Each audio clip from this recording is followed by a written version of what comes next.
The Redmi Note 14 Pro 4G comes with some pretty familiar specs, and in a lot of aspects, it feels like it's not really an upgrade coming from last year's Redmi Note 13 Pro 4G. We have the MediaTek Helio G100 processor powering this phone, and it comes with a 200 megapixel primary camera and a 5500 milliampere battery, among other key features. But these are features that we've seen. I've been using this phone for some days right now as my main phone, and in this video I'm going to share my experience and let you know everything there is to know about the Redmi Note 14 Pro 4G. I normally love starting by sharing the unboxing and price, and that's what we are starting with in this video.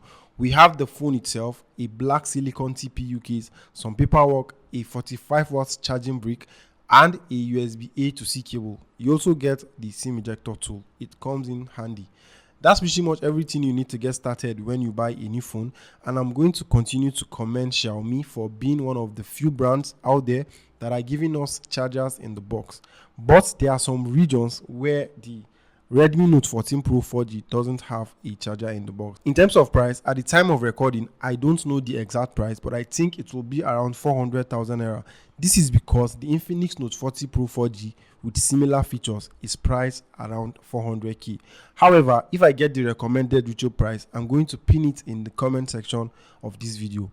My variant here has 8GB RAM and 256GB storage space, but there is a variant out there with 8GB RAM and 128GB of storage space, and you also get two variants with 12GB RAM and 256GB of storage space, or up to 512GB.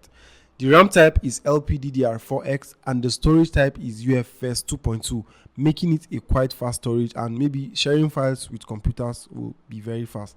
I'm also working on a separate video where I'm going to compare the Redmi Note 14 Pro 4G and the Redmi Note 14. The gap between these two phones is closer than you think, and you might be better off with the Redmi Note 14 depending on what you really want on a smartphone. In case you have any other phones that you want me to compare with the Redmi Note 14, please mention it in the comment section and I'll try to make it happen.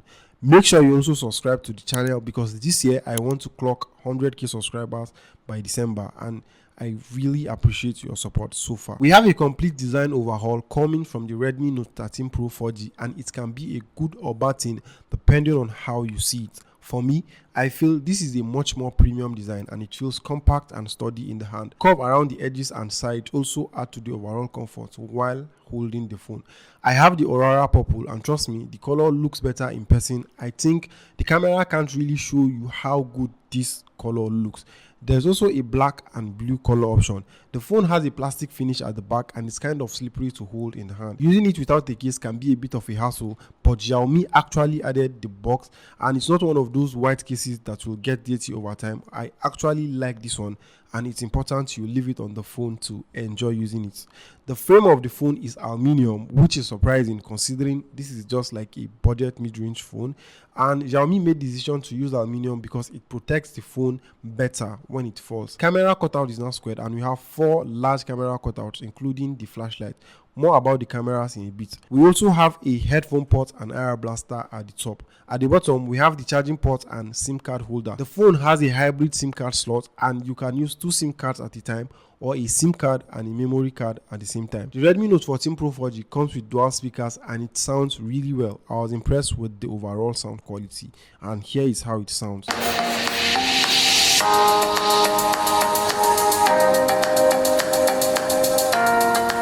We also have an IP64 water and dust resistance rating, which is an upgrade coming from the IP54 we had on the Redmi Note 13 Pro 4G. The volume and unlock key are both tactile and smooth to the touch. Overall, the design and build quality of the device is premium, and it also stands out in a way. We have an under-display fingerprint scanner, and it's quite fast for the price. As you can see, it unlocks at almost the same time with one of the phones it's closely competing with, which is the Infinix Note 40 Pro 4G. Let me know in the comment section if you want a full comparison between the two phones. Also subscribe if you haven't. The display is the same size as the Redmi Note 13 Pro 4G on paper. It's still the same 6.67-inch AMOLED display with a 120Hz refresh rate and 1080p resolution. The major difference here is that peak brightness on the Redmi Note 14 Pro 4G has gone up to 1800, which makes it very comfortable to use outdoor. and it has gone up from like 1300 on the previous one to 1800. The display on the Redmi Note 14 Pro 4G is curved against the flat display we had on the Redmi Note 13 Pro 4G. Some people might like it and others won't, but for me, I feel it's okay. It might be difficult to reach every corner of the display because it's curved, but it's something that you get used to if you start using it. We have Gorilla Glass Victus 2 on the Redmi Note 14 Pro 4G, which is like a flagship level protection against accidental drops and scratches. The display is sharp and vivid, and I enjoy watching videos on the phone, and gaming is also quite enjoyable, especially with the refresh rate at the 120Hz. You can also choose either 60Hz or 120Hz refresh rate in the display setting. You can also play with the display color and fonts on the display. If you go to wallpaper and personalization, you can turn on the always on display feature if you want it, or you can just change the fingerprint effect depending on what you want. The typing experience is also great because of the Z-axis linear vibration motor in the phone. I feel this is one of those budget phones where the typing is just as good. The bezels around the display are minimal, and the selfie cutout is also not very intrusive. You barely notice it while gaming or consuming content. I will say that the display has minimal upgrade and it's functional. We have the phone running on Android 14 based on HyperOS. It's packed with features and a lot of customization, but the problem is that there are a lot of pre-installed apps. You can actually remove most of them, but it's a lot of work removing all those apps. The level of customizations that you can do on this phone are not even available on other Android phones that it is competing with, but the software feels heavy and you still see ads in some parts of the user interface. I found a way to work around it to limit the number of ads I get served while using the phone. You see that wallpaper carousel? Try as much as possible to keep it off. I hate that thing. You can also change the app icon's color to match the wallpaper in the settings. There are a lot of things you can do with the software of this phone, and I can't share them all in this video. As for software updates, at least we should get 3 years of software updates on the phone, but I couldn't find anything from Xiaomi regarding software updates. There are a couple of AI features that you get on the phone because nowadays every phone must have some sort of AI baked in right outside the box. We have AI image expansion, and as it states, it lets you expand your images beyond their original frame by using AI to generate the areas you want to expand. You also get AI erase, which is a common feature, and you use it to erase elements you don't want in a photo. There is AI bokeh and AI film for creating videos and adding background blur to images that you've snapped.